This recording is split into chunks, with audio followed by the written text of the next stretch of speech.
Welcome everyone.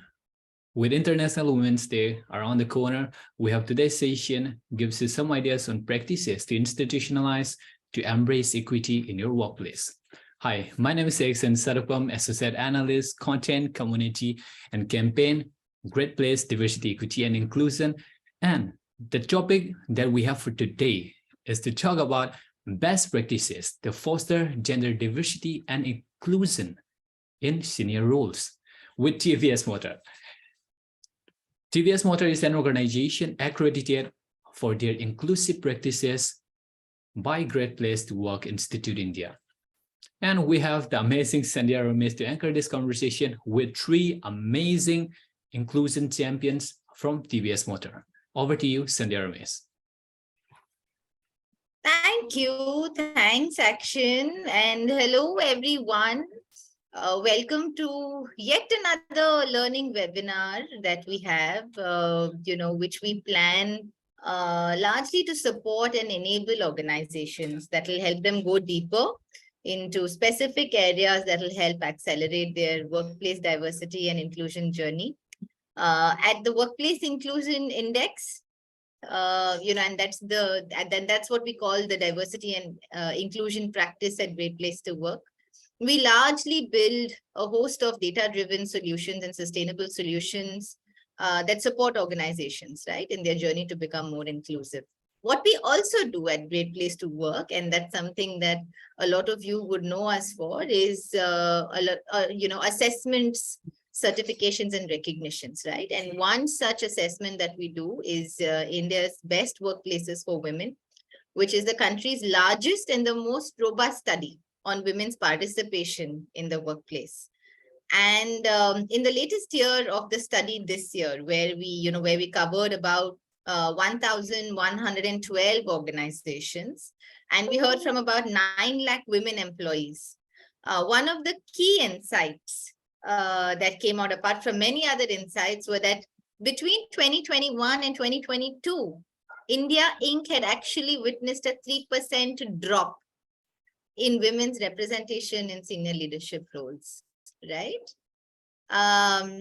Needless to say, we continue to be curious to know that while there is so much narrative, so much conversation around diversity, equity, and inclusion, why are we still not being able to see, the needle move significantly? And which is why our webinar today is extremely critical.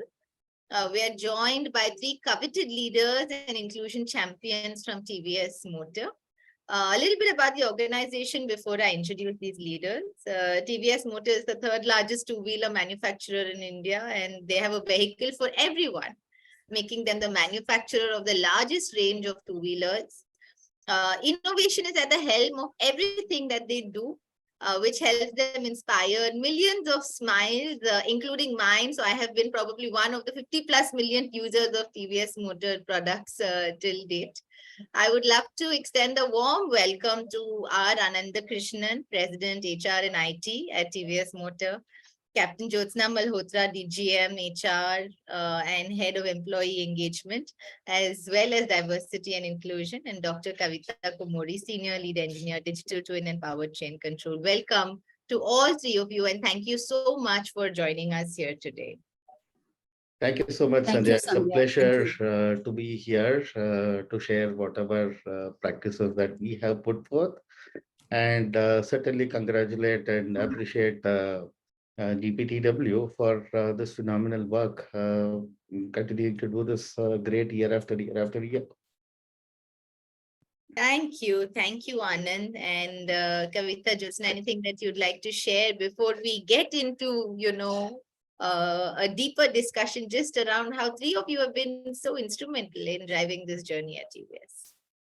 So Sandhya, I would like to add that it's not that one person can drive it or a team can drive it. It originates from somewhere deep inside you. And it's the whole ecosystem that builds and makes it happen for everyone. So if you ask me, was it only us who were driving it? No, possibly not. It was the whole organization. The champions were not only us, the champions are the whole organization, especially the senior leaders of the organization the managers of the organization who were creating an ecosystem for us to make that happen. That's from my side. And thanks to you for tracking it for so many organizations and bringing those studies for us to benchmark and look up to for insights and refer at any point of time. Thank you, Sandhya. From my side, what I would like to say is it's always a give and take and a win-win opportunity. Like the organization has a platform to give you, but then the individual has to do equally. And I think more because you know yourself much better. As Jyotsna said, I agree with Jyotsna's views. And that is why I think wherever we have come a long way, actually. If the statistics we see, 8 women or 9 women in 2003, 2,500 now, it's a great journey with a lot of people coming on board. And thank you for having us. And I'm looking forward for this beautiful conversations with you and others too.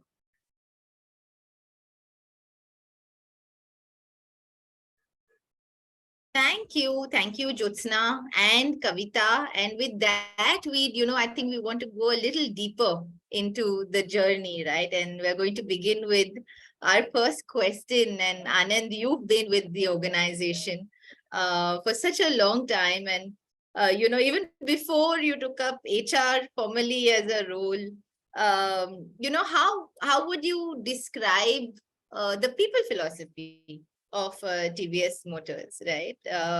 And before the terms like diversity and inclusion really became part of our HR lingo, right? So if you can talk a little bit about that, Anand. Sure, Sandhya. And I would still say that we don't see that as a lingo, but it is more appropriate that we have this as a part of us right from our younger days. And let me say, this is my 35th year in the organization, but I still feel that I am new every day. So it is as if I have not yet taken that long walk over the last 35 years.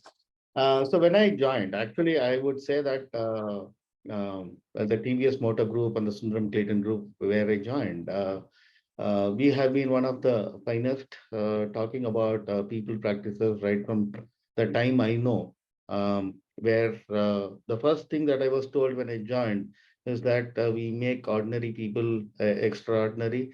And we have seen that happening from person to person all over these 35 odd years.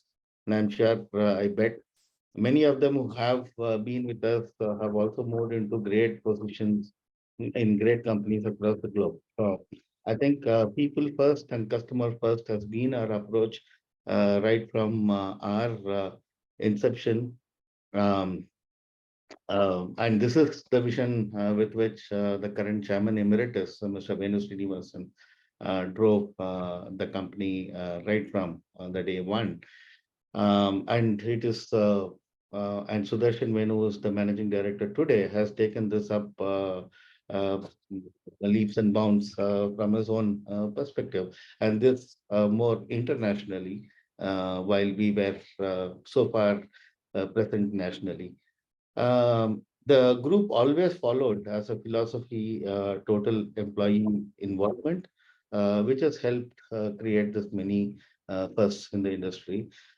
So we are exceedingly well known for our industrial relations that in the last 40 odd years, we have not had a single hours of stoppage due to any labor related issues. This also speaks about the confidence that the management has in its employees or the union and the other way around. In the mid 90s, coming to the customer side, we were the first to launch Scooty, which is to empower women on mobility space. And the uniqueness of this program, it is not about launching a product for women. We also ran something called a Scooty Institute across the country, where people, the women especially, were given lessons on riding, responsible riding, and which also led them into getting their licenses from the respective RTOs. And that made this entire women. Uh, so having said all that, I would state that TVS 2.0 started from the year 2001, 2002, and the start of the millennium, where we parted ways with Suzuki and then got into this challenging the Deming Prize, and which is where the TVS 2.0 started. And that is when the whole effort on diversity inclusion started in a new manner, where the starting point was the regional diversity. And I would say that those days, Tamil used to be our language that is commonly spoken. And today, the three of us that are sitting here, we converse in Hindi. So which typically talks about a small step towards diversity. And then over time, and Kavitha started, probably she was from the first batch of professionals that joined us in 2003. And from there, we didn't stop. And this has become a way of life over time. So that is what I would talk about as our journey on the city. So it is not about the lingo. It is all about the way that we are right from our day one.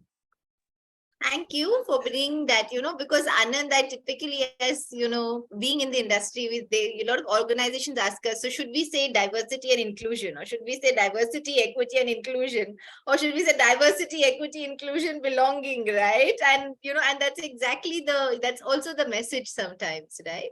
Absolutely. Yes, language is important, definitely, from ensuring that you are able to uphold the spirit of being involving, being open and welcoming. But it's definitely just not the be all and the end all, the semantics, it's also the actions that support that language, right? Absolutely. So thank you for wonderfully summing that up, Anand. I'm going to come over to Jyotsna. You've had a stint in the army, followed by a corporate journey with TVSM and a few others. What are some striking similarities or contrasts, right, about gender inclusion that you can throw some light on just between these two sectors? So Sandhya, looking back at my journey, I have spent a good substantial amount of my tenure in corporate. And looking back, when I see there are a lot of similarities and differences. First difference that I see is culture is a big difference, because army is very process oriented, very structured.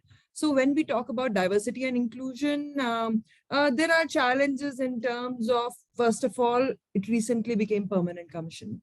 So when we look at women numbers, so that's something that is still aspirational. They have to grow within the organization. There are very few cases who have reached that peak, but whereas in corporate, we already see them there living those journeys. Even my daughter picks up a book of Indra Nooyi and she can aspire to do that. So I think that's the next gen of army that's going to happen for such on statistics of women taking higher leaps and higher positions in forces. At the same time, when we talk about the culture in army versus the culture in or corporate, there is a lot of flexibility that I see in corporate, though army has a very structured regime, a specific way of working, which is absolutely needed for the kind of work they do. But at the same time, when we look at the kind of reasonable accommodation. So I'll give you an example from my journey. So when I exited army in 2008 and went for my management studies from the campus, I sat for the interview with TVS and I cleared. And during my medicals, it was discovered that I'm carrying. And it was a surprise to me as well as the HR over there. And the HR didn't hesitate to roll out the offer to me on those grounds at all. And I'm talking about 2008. They didn't hesitate to roll out the offer. I just had another round of interaction with head of HR and the recruitment coordinators. They asked me, will you be okay? You think you can manage that? I said, yeah, I am coming from forces. I'm sure I can manage that. It's a life process, of course. And we went through in the last leg, they said, okay, if you want to avail work from home. Manufacturing, allowing women work from home in that era. Yes. I think you're on mute, Sandhya. Yes, they did that. They did that. They did allow me I used to have a weekly review with the head of HR, Mr. Kovichelvan then. And based on that, I moved ahead. And it's been a lovely journey, to be truthful. And the kind of experience I got from TVS, thereafter in 2010, I moved to Central Asia. I worked with various organizations. Coming back to India in 2018, it became my obvious choice because I knew the kind of culture the organization carries. And definitely coming into a role of D&I was something which gave me a purpose, a dream come true kind of a role. So that's some cultural things that I wish to share. But at the same time, when we talk about similarities, there's a striking similarity between corporate and army, which is if you are in army, you're a patriot. Definitely, that's how you would join army. But at the same time, when you're in corporate, you actually live the mission, vision, and values of the organization. So in one way, you are indoctrinated when you are working for the forces and you're fully driven that I will do anything and everything, whatever the call for the duty requires me to do. But at the same time, corporate world also requires those skills. And that's why it's parallelly deployable, because then you live those values of the organization, which you can demonstrate at work. One more thing I want to flag out on differences is, see, in army, there's a saying that practice in peace so that you don't bleed in war, right? So even those practices are very structured. There is a drill that will happen. There is a war practice, war game will happen, and you will know that yes, these have to happen in a structured manner, and you'll go ahead with it. Whereas in corporate, there is no peace. There is just no peace. Every day is full of opportunities, and everybody is looking for those opportunities. The organization, the employees, they're absolutely agile. They don't sit back, and there is no process for peace. So that's one major difference that I see from my side. Thank you, Jyotsna, for bringing that lens in. I think this year's Republic Day also parade, all of us had such a big smile on our face, and just looking at the, I think just the narrative and the importance of driving it. And then, of course, reinforced in the budgets that we saw, earlier this year. So thank you so much, Jyotsna, for bringing that. And Kavitha, coming over to you, an engineer, again, would have had its own set of stereotypes, whether it's family, social roles, that too in a two-wheeler, three-wheeler, automotive market. So tell us about what were some of your earlier experiences, Kavitha? Yes, Sandhya. Actually, if you see, it's 22 years in total. 2 years in BPL Engineering Limited, and then 20 years of beautiful association with TVS Motor Company. As you said, being an engineer and then that to electronics and electrical, and entering into a manufacturing industry. Actually, I joined BPL in 2000, which is also a manufacturing company. And then that was that IT boom when all my friends were, recruited for some IT companies, and the perks and the, policies, what they had, like work from home policies, to the industry, what I was working as an engineer. Maybe HR had a different role because we had to be, actively, physically be present there. And we were working this 6 days a week thing at that time. The challenges were, BPL also, there were 30 people who were recruited as a GET from the companies, from different various institutes. And I was one of the women. So it was 29 men and 1 woman. The challenges were immense, to say, right from searching for the restroom, because it had one restroom in the entire company. And I from there to even, to have a crack a conversation, technical or non-technical, it used to not be a very normal thing. Cut to 2003, I joined TVS, and then there were 8 women, each from each department, and then it was a close knit, and that was again a manufacturing industry, required a lot of my time. So work-life balance, when it comes as an engineer, that too, it was a dominated by mechanical engineers at that time. When I say two-wheeler and three-wheeler, and male dominated, to a company recruiting and being very open to offer us this and give us that window where we also started loving it. And slowly, when I see the dynamics, everything changed, gradually. The mechanical engineer dominance slowed down. We could see a lot of electronics that way. And then the aspirations of an electronics engineer, just bloomed, if you say. And as Rike sir also told, that TVSM was inclusive from the time I have joined, because I was one of the first engineer women to be offered this higher studies program, where I did my MSc in University of Manchester. If you see from my home background, there were nobody who had crossed the borders. And then if you see in the company, there were nobody to look up to. And they took, they trusted that, yeah, we would send her there. And then, she would come up with a lot of knowledge and exposure. And really convincing that was not that easy, because, and I was just then married. And within 2 months that I had to leave for this. And the dynamics at home and the people, and it was not, the socio-economic conditions were not similar. So the people telling that, is it required so much? Why can't you see something and settle down for something else within the country? But I'm glad that I took it. And I'm glad that the company has this program, irrespective of the gender, they had the screening process. And I'm so grateful for that.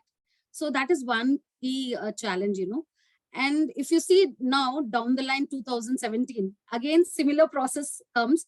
I am selected for PhD from the company sponsorship. And then I have 2 kids now. So there are extra members whom I have to, look up to and see how I could manage things. People negotiate with. Yes, exactly. And they're like, your age, I was 37 when I decided that I would go for this and take it up. And then my husband said, during my MSc times, he left his job and joined me, because we had that golden period. We wanted to be together. But then this time he raised his hands. He's like, I can't leave my business and come. So this time it is you alone. Think about it.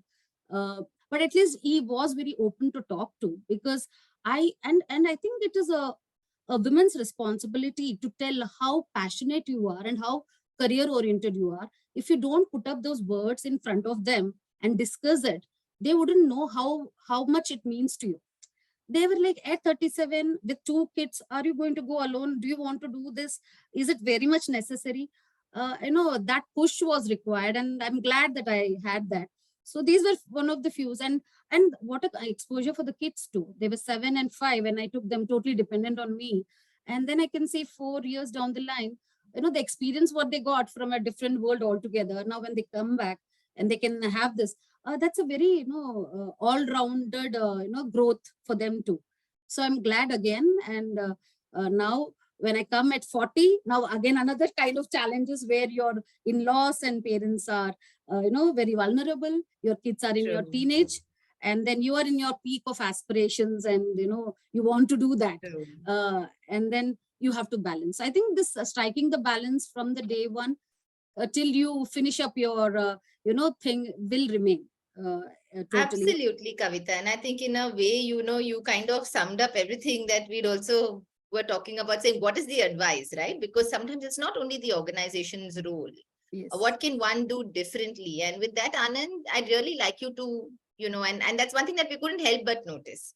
And like Jyotsna said, I'm sure there have been so many individuals involved in designing some of these programs that even Kavitha spoke about, right? Which was, the higher studies program that you have. If you can probably highlight 3 or 4, programs that you have that helps you develop and build this kind of leadership capability, taking into the nuance or the context that, women have in the larger socioeconomic sphere. It would be great if you can talk to it, because we couldn't help but notice the amount of clarity, the amount of detail orientation, the structure that was there when we read through those programs. So maybe if you can talk a little bit about that, Anand. Yeah, thank you. And thanks, Kavitha, for leading into this. So let me start with a flagship program for women, which we call it as Flying Lessons. And as I said, nothing happens in TVS Motor without the employee involvement. So everything is created by a small group or the team of people, and who understands the problem and be part of the solution rather than be part of the problem. I think that is where I would attribute the success of this Flying Lessons as a program, which is probably at the base of it is the exclusive women in leadership program that we have. And thanks to Jyotsna for leading that along with what we call as the women resource group in the organization, where we all of us got together to understand how the problem statement also, Sandhya, here is that we used to lose women after a particular stage. It could be because of the marriage, it could be because of their changes in life stage. But how do you bring in a kind of a mindset where we can really look at maximizing the potential in each one of them, in both in the professional and the personal front. So there, along with this, there are certain policies that we had to work on, which we did as well. But more coming back to the program, it is about a series of workshops where each one of the women that are part of it is introspects, sets a goal for themselves, has um, has a mentor, has an external coach who helps build them up, so on and so forth. So it is a program that really helps change the mindset. The mentor, what I talked about is all of us as senior leaders in the organization. We act as the mentors, providing that kind of a confidence. Whatever we have come through, sharing those best practices and receiving those feedback from them, which is kind of a reverse mentorship, I would say. So it is all about co-creating a future for women to lead in the organization, and it is done with the spirit. So it is also talking about the executive presence. It is also talking about the personal branding. So there's a whole lot of things that makes somebody a leader is what we leadership mindset is what we brought in through this program. And once that is done, they all are part of the career programs that we have, where we have an emerging leaders program, then we have a leadership trust program, and then there is an advanced leadership program. And in between, we also like how Kavitha went to the Manchester University to do her master's. And today, if you look at, there are about 400 people that have done their master's program through the company, completely sponsored, paid during their period of studies, and the entirety of living and education sponsored. So it is all about, as I said, making ordinary people extraordinary, and that legacy carries through. Um, so we have associated with very many universities, both in India and outside of it. And in a year, we have about 40-50 people sponsored into this, more women and men alike. There is no differentiation here. It is about the meritocracy that prevails. Um, so apart from so this is about education, learning, training, etc. And we have a lot of programs within India, which is largely about leadership. And there are a lot of leadership talks that keeps coming, and people are part of it. So that drives their mind up on the leadership. So we have partnered with LinkedIn Learning, which also drives, you know, self-paced learning at your time. So we also run programs like Unnati, which is a second career for women. So again, to look at women who have taken a break for maternity or what for whatever reasons, getting back to work, getting them to go through a kind of a training or project education for a period of time, and then once they're glued on to work, getting back to work. So these are some of the programs that we have here, Sandhya.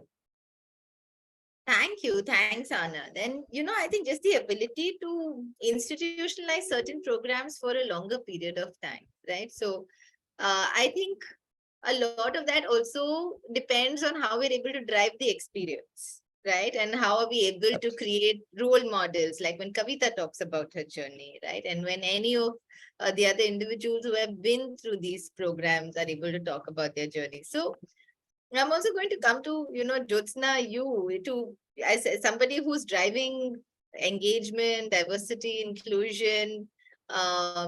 The program is only as good as the individuals who participate, right? In it. So how do you drive participation, adoption, advocacy?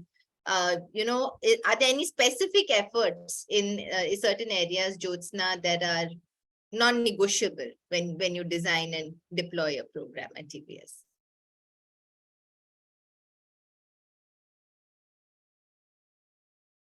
I see Jyotsna's screen was a bit Wow. frozen. Yeah. I think she is. Yeah, she's back again. Yeah. Jyotsna, if you're talking, you're on mute. Yeah. Sorry, Sandhya, I got dropped, so I'm back here.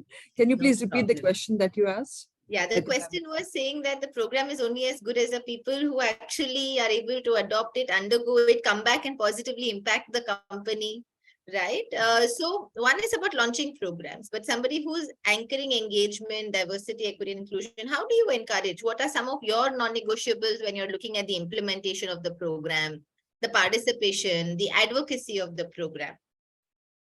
So, Sandhya, the thing is that we are looking at the programs through for women. We, as RK, Mr. Anandakrishnan mentioned about taking off, flying lessons is one lesson from where we take our references of providing a even platform for everyone to have a stable ground for them to have equal aspirations. So that is one big challenge which the program Flying Lessons help us to overcome for women and look beyond their current roles. And thereafter, these women become part of our regular flow of talent management programs and pipelines. So that's one aspect of what the even playing field the program offers to them. But beyond that, when we look at what do we have constant checks and balances in place, which include throughout tracking of the numbers and statistics on employee life cycle. So we check on pay parity checks. We have promotion normalization level checks. We ensure that equal opportunities for higher education are available. Internal role change opportunities are available to women. Annual audits through third party happens inside the organization, where third party comes and looks at our data, and we try to get ourselves aligned to what are the checks and where we have committed some errors, and possibly in the following year we should be cautious of them. At the same time, we have partnered with certain D&I domain experts like Interweave, Avatar, independent coaches and consultants who help us drive this journey in the organization. So that's how we are ensuring that we stay on track, and we design the principles and adaptation of these programs well aligned to specifics. We do not falter anywhere, but yes, we do keep checks and balances, because there is no foolproof method of doing this, because it's an ecosystem which is evolving. It's an ambivalent organization. Do we say that diversity in operations where manufacturing is happening versus diversity in NPD, new product development, which Kavitha comes from, it's at its same level? Possibly somewhere they equate, but there are a lot of ambivalent, kind of windows. So we look at these checks and balances to ensure that we offer equal opportunity to everyone. Thank you, Jyotsna. And I think very well summarized, right? I mean, there's just so much clarity. It almost feels like there's so much of the TQM environment in the larger organization that drives the philosophy, right? And Kavitha, like Anand mentioned, we understand that there is nothing that happens for employees without employees, right? So what has been, can you talk a little bit about the scope? That one is that you're here today, so it helps us understand that yes, as catalysts in the organization, you are surely contributing to this narrative. Can you tell me, how do employees come together when somebody's designing a program, sharing feedback? What are different ways in which employees get involved in in the design of some of these programs? Yes. See, Sandhya, what I feel is no one program which is ideal or perfect or readily suits to all employees as a corporate group we target to. But what we can contribute, or what TVS does is, one example I can give is what Jyotsna already mentioned is women resource group. Actually, Jyotsna and me both are part of this core committee. And how this works is, we have some core committee of around 15 senior women, each women representing a particular department, one or two, so that we cater all the departments, because no one department has a similar pain points or issues. Though we all are women, we have some general issues and they are very specific to our work. For example, I come from NPD and I have a set of issues which has to be taken up. And then there are people from the production line. So what we do is, this is an opportunity to actively engage with the women, understand that what are the issues at the ground level, and then those inputs are taken to design whatever various programs, let it be development, safety, hygiene, and later on these inputs become part of this policy designing, which Jyotsna is actively contributing to. So, and as I said, one such example would be the recent one, which they have, the company has launched the menstrual cycle leave, 1 day leave per month. I'll tell you, a lot of things had happened and a lot of initiatives had been taken with respect to this general problem which we all face, isn't it?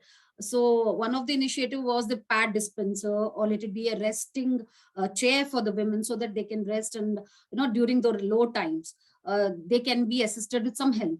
But then we came up with this one point in one such discussion in the WRG group committee meeting, that people from the production line, they have to be totally standing and working on.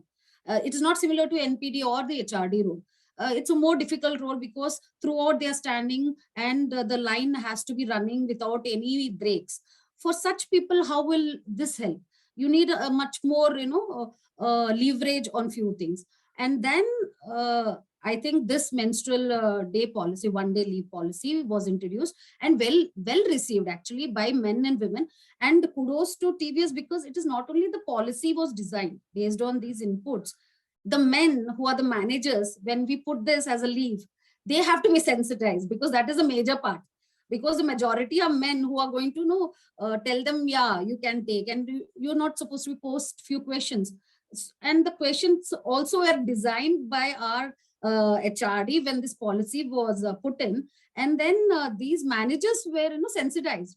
So when I came to know all this, and then when I explained it to other peers who are just coming up, and they were like in awe, because their wives are working in other companies and they don't have this kind of any policy. And seriously, so this is something which we have to come, we have to be heard. There has to be a platform which is there well in place, and that is how these policies are designed. Back to 2003 to now, if I see the number of policies what the company has, unimaginable, and it makes me feel really proud about the way last few years has been a tremendous rise in the way the inclusiveness has been taken to a different level. Thank you. Thanks, Kavitha. And I'm also going to take that one level, right? So one is just the designing of the program or a practice for the group that's benefiting, right? And the other one is kind of taking the entire organization along in that change, right? And I think that's one of the more sensitive parts about driving change, right? And we have a question that's come up as well, which says that, were there any specific programs, and Anand, maybe you can come in, because I'm sure I will, connect that to the following question that we had. But how do you prepare the ecosystem? Are there any specific programs that you do for, say, the leadership team or people managers as a larger cohort who understand, that inclusion is a very critical element? Because I know that gender is one stream, but you do so much in disability and veteran, side of things as well. So over to you, Anand. Maybe you can pick up that question, and we'll move on to the next one. Your mic's on mute. Sorry, this is a competence. Sorry about that. I think all these stem from the values of the company, Sandhya. So, however much you talk about training and all that, I think it is the way people are. What is the DNA of the organization? I think that drives how well adoption takes place in any organization. That way, I think we are very fortunate that we are able to make changes just like that. So in the last, at least in the last 35 years that I have been here, I can count on the number of changes that have happened here. And are they with glitches? Maybe marginally, yes. But then the way the founding values of the company are, which is all about trust, value, exactness, customer obsession, speed and agility, and disruptive mind. So these are the values that we live with. And this right from hiring and right from indoctrinating these values across the organization, that makes life much simpler in terms of getting the adoption going.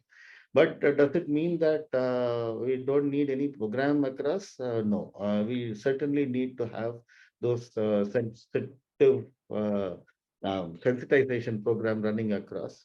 So we do that in anything that we do. Our communication is exceedingly strong. So nothing gets rolled out without a proper communication on to the entire masses.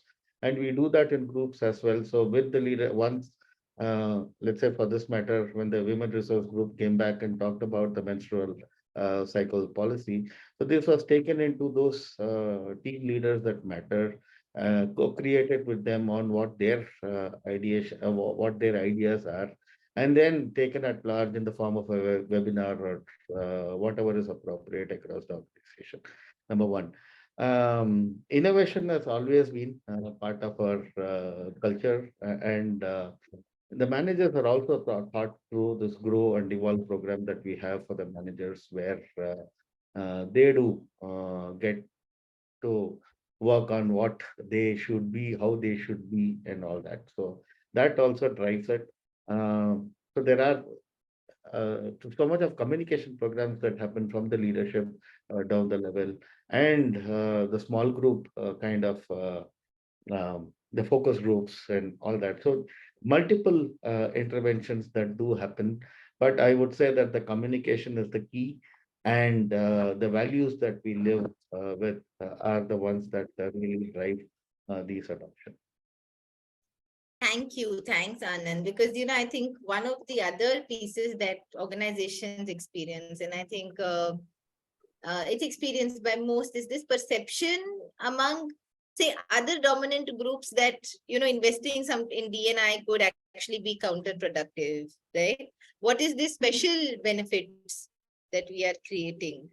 Right. And there could be sometimes the narrative that could get so powerful. And I think what you really mentioned was, how do you integrate our value system right from hiring to induction to growing, so that individuals understand that, there is definitely performance at the core of it, but there's a lot of other things that drives performance for us, right? Absolutely. I just wanted to add something here. So in terms of the skill and the will, the will matters a lot. Skill can always be taught. So we always go with the principle that if anybody is highly skilled but does not have a will, there is no place in the organization. Yeah, thank you. Thanks for that, Anand. And we have one more question that's come up. Maybe Jyotsna, I can share that with you, because you were talking a little bit about how you'll use data, right? And the audits that are conducted. The question is saying, do you use any AI or digital tools today to be able to support your diversity and inclusion agenda? If yes, maybe if you can expand on that a little bit. So, Sandhya, we do have dashboards. So when we talk about dashboards, we are referring to HR dashboards, which help us track how the overall diversity numbers are looking, how our engagement on diversity is looking, how our initiatives on diversity is looking, how our utilization of the initiatives that we have, some like policy utilization, hybrid utilization, all these things are looking. But if you ask me, is it fully AI driven today? I would say no, we still have a long way to go on that. And possibly we are also looking at partnering with someone to drive it for us, because there are a lot of consultants that we work with, and they provide us with their own tools which we can utilize. But is there some central tool? We have our internal data, but when we need to compare it to external, possibilities, external, what other organizations are doing, then we definitely refer out and look outside of our internal tools. So there is some gap around it, but yes, this is work in progress, I would say, Sandhya.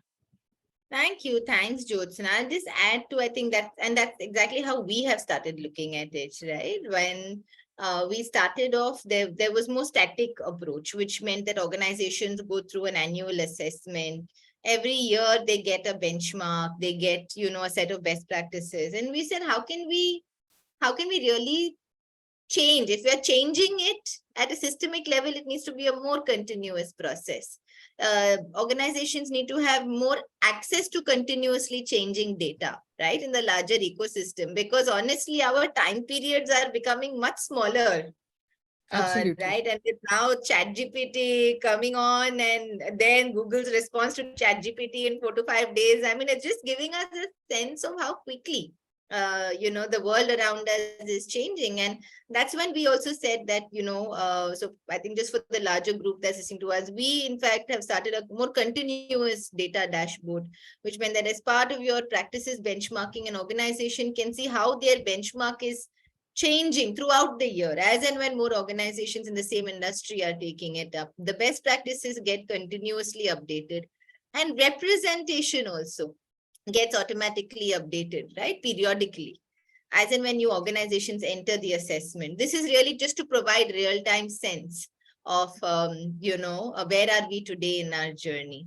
I think having said that, we have time for one last question. I'm going to go over to Kavitha. Kavitha, I think in a way you would already address some of this in the initial opening remarks, where, you spoke about what's really the individual's role.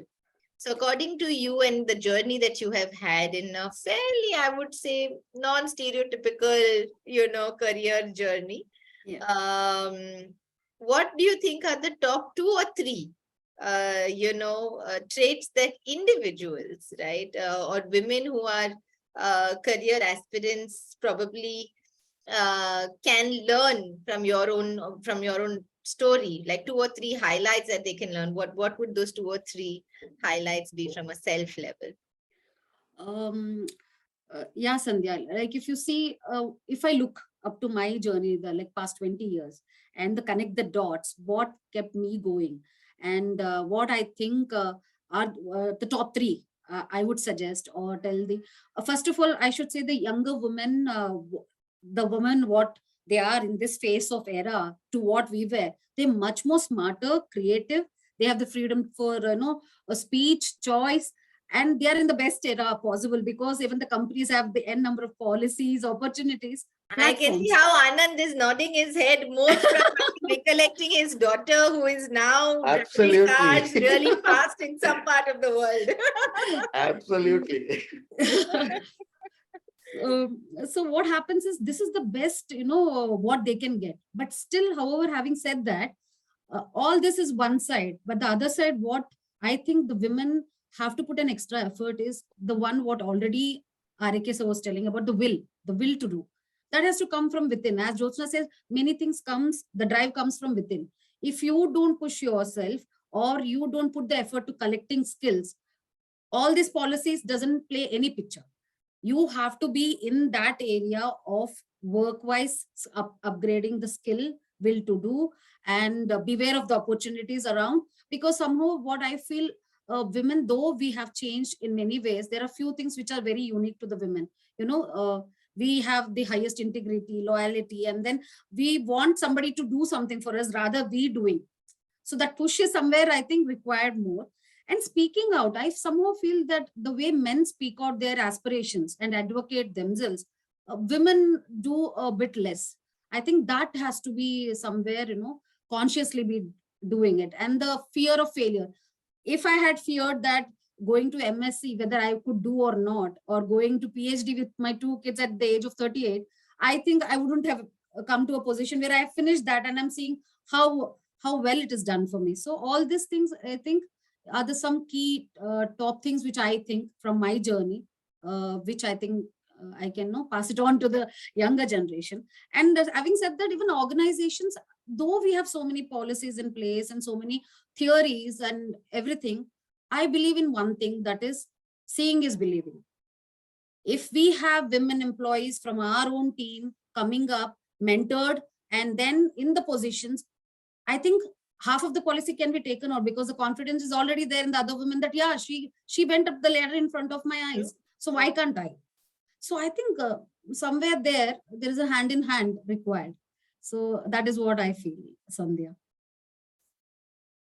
Very well said. So Will, you spoke about self-expression and then conviction and courage, right? I think that, and the ability to look around us to see more role models, right? And since role model is not a very far-reaching, I'm sure we need that every once in a while. We need Arunima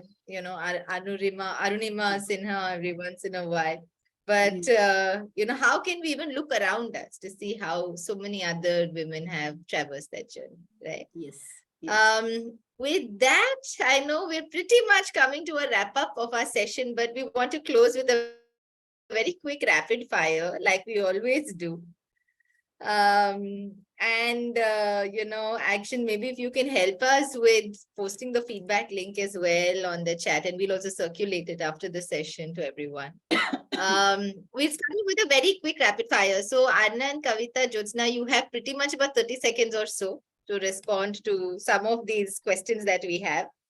So starting on the first question, if DIB was a TVS motor, if DIB was a destination, which TVS motor vehicle would you use to drive it and why? Oh, I can take this. Yes. Yeah, I think my choice undoubtedly would be Jupiter 125. I'll tell you the reason why. Because the concept of masculinity, changed totally after the release of Jupiter 125. Men started to ride these gearless scooters with pride.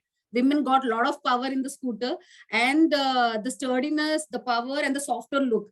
And it actually is an apt thing catering to many groups. I think that was the first one, and followed by many like NTOG and all that. But then my choice would be definitely Jupiter 125cc.